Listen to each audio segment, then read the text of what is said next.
ধন্যবাদ দিচ্ছি যে তারা জাতীয় ঐক্যমত্য প্রতিষ্ঠার বদলে জাতীয় অনৈক্য প্রতিষ্ঠার একটা প্রচেষ্টা গ্রহণ করেছেন। আজকে যে সংযুক্তিগুলো দেয়া হলো সুপারিশমালার সাথে, সেখানে এই নোট অফ ডিসেন্টের কোনো উল্লেখ নাই। আলোচনা তো 4-5 দিন হয়েছে, কিন্তু যাহা আলোচনা করিলাম তাহা এখানে নাই। জাতীয় ঐক্যমত্য কমিশন তাদের সুপারিশ সরকারের কাছে পেশ করেছেন। সেখানে এমন কিছু বিষয় উত্থাপন হয়েছে, আপনারা এখনো পড়ার সুযোগ হয়েছে কিনা আমি তো জানি না। আমি আসার আগে অনেকগুলো প্রিন্ট নিয়েছি, এখানে 6টা সংযুক্তি সহ প্রায় 100-200 কাগজ আছে, সবগুলো দেখতে পারি নাই। এখানে দেখতে দেখতে আমি যেটা দেখলাম, জাতীয় ঐক্যমত্য কমিশনকে আমরা ধন্যবাদ না দিয়ে উপায় নেই। কেন ধন্যবাদ দিচ্ছি? যে অবশেষে তারা তাদের প্রক্রিয়া কার্যক্রম সমাপ্ত করতে পেরেছেন।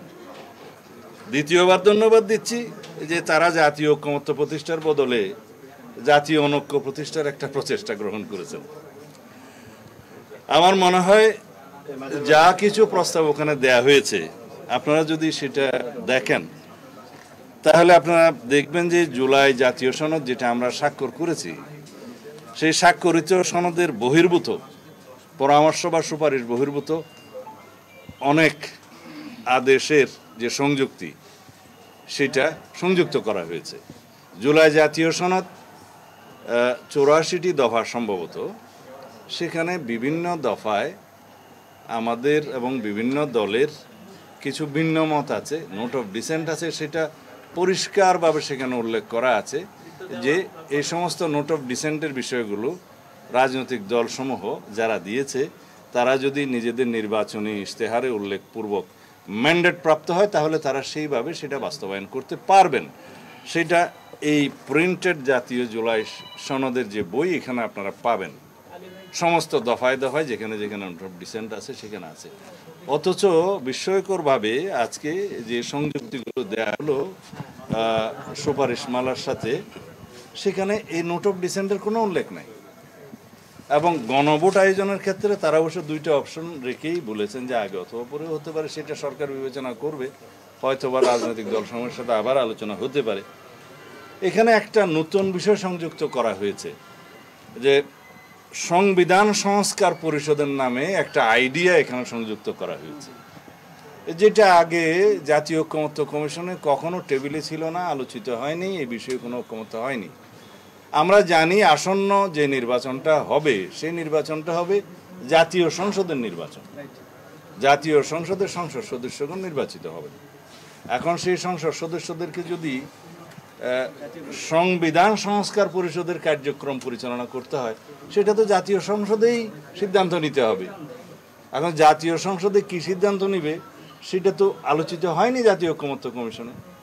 এবং এই বিষয়ের কোনো সুপারিশ বা এ বিষয়ে কোনো আলোচনা না হওয়ার পরেও এই সুপারিশমালার মধ্যে হঠাৎ করে যে পরবর্তী জাতীয় সংসদ একই সাথে সংবিধান সংস্কার পরিষদ হিসেবে কাজ করবে, এই সিদ্ধান্তটা ওনারা আরোপ করতে পারেন না, চাপিয়ে দিতে পারেন না। দ্বিতীয় হচ্ছে, জাতীয় সংসদ নির্বাচনের মাধ্যমে কেবল জাতীয় সংসদ গঠিত হওয়ার কথা, সংবিধান সংস্কার পরিষদের জন্য তো কোনো নির্বাচন হচ্ছে না। নির্বাচন তো হবে জাতীয় সংসদের জন্য। নির্বাচন কমিশনের কনস্টিটিউশনাল ম্যান্ডেট কি? সাংবিধানিক যে ম্যান্ডেট নির্বাচন কমিশনের, সেটা হচ্ছে জাতীয় সংসদ নির্বাচন অনুষ্ঠান করা আর রাষ্ট্রপতির নির্বাচন অনুষ্ঠান করা। এখন জাতীয় সংসদ নির্বাচন অনুষ্ঠানের মধ্য দিয়ে কেবল জাতীয় সংসদই তো গঠিত হবে, এখানে তো সংবিধান সংস্কার পরিষদ গঠিত হবে না। হ্যাঁ, আমরা যে গণভোটের প্রস্তাব করেছি, সেই গণভোটের মধ্য দিয়ে এই জুলাই জাতীয় সনদের বাস্তবায়নের পক্ষে জনগণ যদি সম্মতি দেয়, সেটা জনগণের একটা সার্বভৌম সম্মতি হবে, অর্থাৎ পরবর্তী জাতীয় সংসদ এবং সংসদ সদস্যগণ সেটা বাস্তবায়ন করার জন্য বাধ্য থাকবে। সেটা হচ্ছে জুলাই জাতীয় সনদ। কীরকম?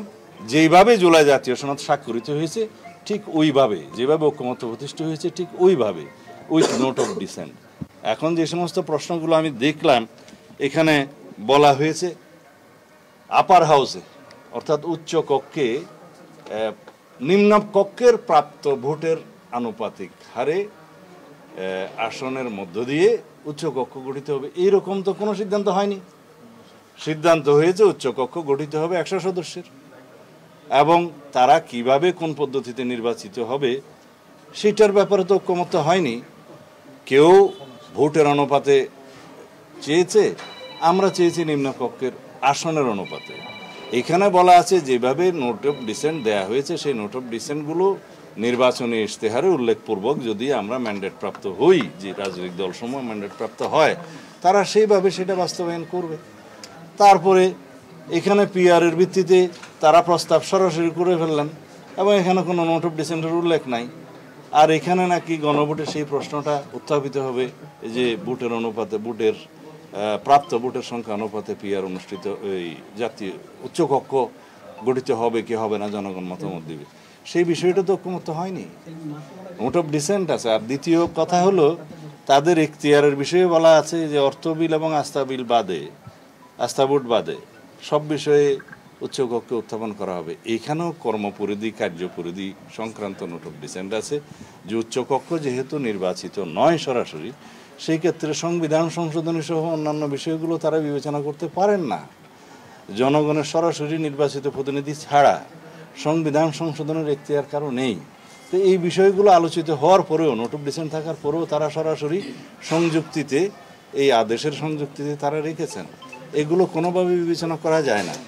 আরও এখানে আশ্চর্য হওয়ার বিষয় হচ্ছে যে তারা একটা টাইম লিমিট নির্ধারণ করে দিয়েছেন যে 270 দিন পঞ্জিকা দিন, মানে ক্যালেন্ডার ডেসের মধ্যে এই সমস্ত সংস্কার প্রস্তাবগুলো গৃহীত না হলে অটোমেটিক সেটা সংবিধানে সংযুক্ত হবে।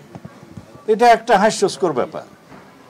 সংবিধানের কোনো বিষয় সংশোধিত হওয়ার পরে এটা একটা আইন, সেই আইনটা পার্লামেন্টে যথাযথভাবে পাশ হওয়ার পরে যখন স্পিকার সই করে রাষ্ট্রপতির কাছে দিবেন, রাষ্ট্রপতি সই হওয়ার পরে সেটা তখন আইন হিসেবে পরিণত হবে। সেটা সংবিধান সংশোধন হোক বা অন্য আইন হোক, অটোমেটিক এটা পরীক্ষায় ওটো পাশের মতো কোনো বিষয় তো সংবিধানে থাকতে পারে না। এগুলো কিভাবে সুপারিশে আসলো আমি জানি না। তাছাড়া এই তাদের সংযুক্তিরগুলোর মধ্যে একটা কলামে আমি দেখলাম যে যে সমস্ত আর্টিকেলগুলো সংশোধিত হলে গণভোটের ব্যবস্থা আছে, সেই গণভোটের ব্যবস্থার মধ্যে সেটা পরবর্তীতে সংশোধন হওয়ার পরে গণভোট হইতে হবে। Rightly applied. ওখানে আমরা কয়েকটা প্রস্তাব দিয়েছিলাম, সেগুলো সংযুক্ত হয়েছে। কিন্তু এইখানে তো এই সমস্ত ইটারনিটি ক্লজগুলো তো এখানে আছে, বেসিক ক্লজগুলো তো আছে, সেগুলো তো আমরা প্রস্তাব করেছি সংশোধনে নেওয়ার জন্য। তারপরে আর কোনো গণভোট লাগবে না, আর একটা জায়গায় প্রস্তাব করছে যে পরবর্তী কোনো পদক্ষেপ লাগবে না, অথচ একটা ক্লজে বলছে লাগবে, আর একটা সুপারিশের মধ্যে বলছে লাগবে না। এগুলো তারা কেন খেয়াল করেন আমি জানি না। সংবিধান তো রাষ্ট্রের সর্বোচ্চ আইন। এই আইনগুলো সংশোধনের ক্ষেত্রে এবং সুপারিশের ক্ষেত্রে সর্বোচ্চ সতর্কতা অবলম্বন করা উচিত। আলোচনা তো 4-5 দিন হয়েছে, কিন্তু যাহা আলোচনা করিলাম তাহা এখানে নাই।